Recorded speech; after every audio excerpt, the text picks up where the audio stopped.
In today's video, I'm going to teach you how to master Notion status property. By the end, you'll know exactly how to add a status property to a database, choose from the default options, and customize it so your workflow is crystal clear. Start by opening your database in Notion. At the top of your database, look for the properties bar and click the plus icon to add a new property. This is how you create a column that tracks something across every row. We're going to make that column a status type, which is designed specifically for progress tracking. When the property type menu appears, select status. Unlike a basic select field, status comes pre-configured with common workflow stages, which saves time and keeps your data consistent. Notion also treats this property specially in views and automations, so choosing status here sets you up for a cleaner, more reliable system. Once the status property is added, click into any cell in that new column. This opens the status picker for that specific item. You'll see the default options: not started, in progress, and done. Pick the one that accurately reflects where that task or entry stands right now. Using these consistently across your database gives you instant visual feedback and makes sorting or filtering much easier later.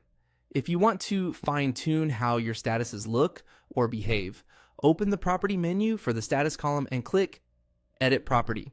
This is the control center for naming, organizing, and styling your statuses. It's helpful to keep names short and action-oriented so they're easy to scan, especially in narrow views or on mobile.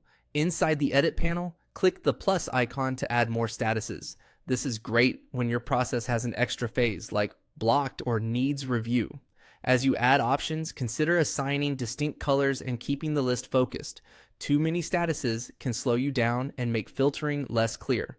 A good rule of thumb is to capture the meaningful checkpoints in your process without micromanaging every micro step. As you customize, think about the story your statuses tell at a glance. Not started should clearly mean no action yet. In progress should signal active work. And done should unambiguously indicate completion. Additional options can highlight exceptions or handoffs. If you decide to rename or remove an option later, do so carefully so you don't confuse teammates who rely on consistent labels. That's it. Add the property, choose status, update items by clicking the field, and use edit property with the plus icon to shape the list to your workflow. With a clear, well-structured status property, your Notion databases become far easier to manage and trust.